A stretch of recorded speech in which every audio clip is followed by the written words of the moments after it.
Salut à tous, j'espère que vous allez bien et bienvenue dans Inbox. C'est le mois de l'amour et aujourd'hui j'aimerais parler d'amour. Avec la Saint-Valentin qui vient de passer, ça tombe bien. J'aimerais parler d'amour, pas seulement de l'amour à deux, mais aussi de mon propre rapport à l'amour et aux relations amoureuses. Je viens d'une culture où l'école est toujours la priorité, où s'intéresser aux garçons était, comment dire, interdit, voire dangereux. Les relations amoureuses sont souvent perçues comme une distraction ou un danger pour l'avenir. Je tiens à nuancer parce que ce n'est peut-être pas le cas pour toutes les familles. Et donc, en grandissant, j'ai constaté que cette éducation a plus ou moins influencé la femme et la partenaire que je suis devenue. Et aujourd'hui, je veux partager avec vous cet aspect de ma vie. Quand j'étais plus petite, on me répétait tout le temps, ton premier mari, c'est ton travail. Et par extension, fais bien l'école. Et honnêtement, je l'ai pris à la lettre. J'étais cette élève studieuse, toujours concentrée sur mes cahiers. Je cherchais à avoir de bonnes notes, pas forcément au point de m'en donner des maux de tête, mais je ne voulais pas avoir non plus des problèmes à la maison. D'un autre côté, j'étais cette petite fille un peu curieuse, rêveuse, qui cachait ses émotions et ses coups de cœur. Je me souviens encore de W, on va l'appeler comme ça, mon premier crush en classe de primaire. On était assis ensemble en classe et pour une raison que j'ignore encore jusqu'à présent, on était surnommé le petit couple de la classe. Et ce qui est drôle, c'est que j'avais fait de ce monsieur le héros principal des histoires que j'écrivais. Toutes ces histoires-là, je les écrivais dans mes cahiers de cours. Je me rappelle encore mon père à chaque rentrée, il me disait ce cahier, ce n'est pas pour écrire tes histoires, mais pour noter tes cours, s'il savait. Par la suite, il y a eu Monsieur S, mon voisin quand j'étais au collège. Il me faisait complètement perdre mes moyens. À chaque fois que je le voyais passer devant chez moi, je courais au balcon pour mieux l'observer. Et dès que je tombais sur lui dans la cité, c'était complètement la panique. Je faisais demi-tour, quitte à prendre un chemin plus long pour rentrer chez moi. Grâce à sa cousine, qui était aussi ma voisine, ça tombait bien, j'ai osé lui avouer mes sentiments et du jour au lendemain, il m'a écrit sur le téléphone de la maison. Je précise de la maison parce qu'on n'avait pas droit à un téléphone personnel. Par la suite, on a commencé à cheminer ensemble après les cours jusqu'à ce fameux premier baiser. Cette amourette, pour moi, en vrai, elle n'a duré que quelques mois avant qu'il ne parte vivre, en France définitivement. Mais à qui pouvais-je en parler? À ma petite sœur de 10 ans? Pas du tout. Je devais montrer l'exemple. De cette amourette, hormis un baiser, il n'y avait rien eu d'autre et pourtant j'avais mal. Aujourd'hui, avec du recul, je me suis souvent demandé si le rapport qu'avaient certains parents à l'amour et aux relations amoureuses de leur enfant n'était pas ambigu, voire biaisé. Pour beaucoup, le sentiment amoureux est inévitablement associé au rapport sexuel, comme si l'un ne pouvait exister sans l'autre. Pourquoi rattacher le sentiment amoureux, premièrement au rapport sexuel? Je me suis posé la question. Dans ma culture, on a tendance à rattacher l'amour aux relations sexuelles, raison pour laquelle on en fait un sujet tabou, voire dangereux. Et ça en devient un cercle infernal. Pas de relation, pas de sexe, pas de bébé, problème réglé. Mais est-ce que le problème était vraiment réglé? C'est un peu comme Voldemort dans Harry Potter, le nom interdit qu'il ne faut pas prononcer. Pourtant, en le rendant tabou, on donne encore plus de pouvoir à la chose. Dans mon cas, ce n'était pas l'attachement à un garçon qui faisait peur à mes parents, mais plutôt l'idée que cet attachement puisse entraîner des actes sexuels et, par extension, une grossesse. Après, ça peut se comprendre, mes parents m'ont eu assez tôt. Mais ça soulève une question bien plus large. Comment apprendre à aimer ou comprendre ce que c'est qu'une relation saine si on n'a pas le droit d'en parler?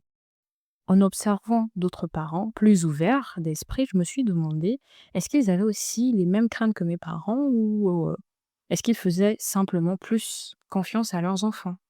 Ça m'a fait penser au dilemme du père riche et du père pauvre que j'aimerais transposer là à l'éducation amoureuse. Le père pauvre a une vision plus traditionnelle. Et comme mon père, il cherchait avant tout à me protéger. En m'interdisant les relations amoureuses, il voulait m'éviter tout risque, à savoir relations sexuelles, grossesse, complications. C'était une stratégie de sécurité un peu basée sur la peur, mais qui est assez rigide. Maintenant que j'y pense, on ne m'a jamais dit: «Je t'interdis de tomber amoureuse. Je t'interdis d'avoir un petit copain». C'était du sous-entendu. Ce n'était que des non-dits, mais des non-dits qui en disaient long, quoi. À l'inverse, le père riche, en référence aux parents un peu plus ouverts, adopte, une approche plus audacieuse basée sur la confiance et l'apprentissage. Je crois je crois que ce type de parents ne ferme pas la porte aux relations, mais plutôt qu'ils misent sur la capacité de leur enfant à être un peu plus responsable et à apprendre de ses expériences. Du coup, on en vient à se demander alors qui a raison? Peut-être qu'aucune approche n'est parfaite au final. Et de toutes les façons, je ne suis pas encore maman pour tester l'une ou l'autre, mais une chose est sûre, en rendant l'amour tabou, on en fait un sujet inaccessible, mystérieux, voire dangereux. Ça m'a empêché d'avoir des repères et de développer une vision saine des relations. Et peut-être que la solution se situe quelque part au milieu, dans une éducation que je dirais équilibrée, qui protège sans enfermer, qui accompagne sans juger, une éducation où l'on peut parler librement d'amour et de relations, sans que cela ne devienne un sujet interdit ou tabou. Parce que, au final, on ne peut pas apprendre à aimer dans le silence.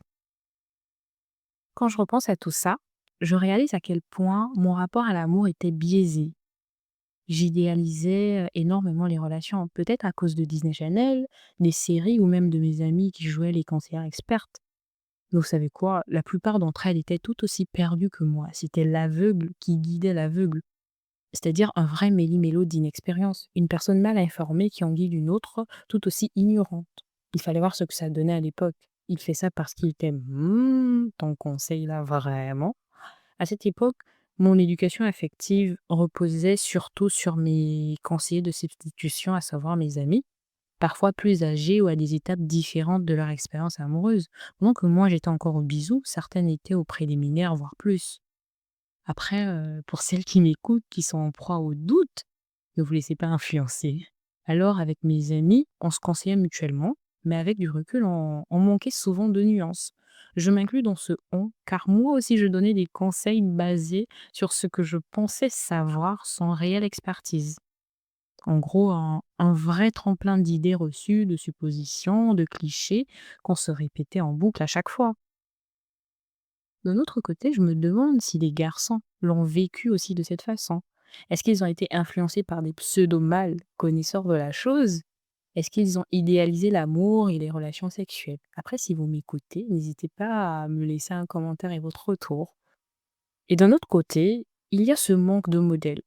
N'ayant presque personne pour me guider, j'ai souvent appris à mes dépens. Sans repère fiable, il est difficile de distinguer une relation saine de comportement toxique ou abusif. C'est-à-dire que c'est un flou qui, avec le temps, finit par normaliser ce qui ne devrait pas l'être.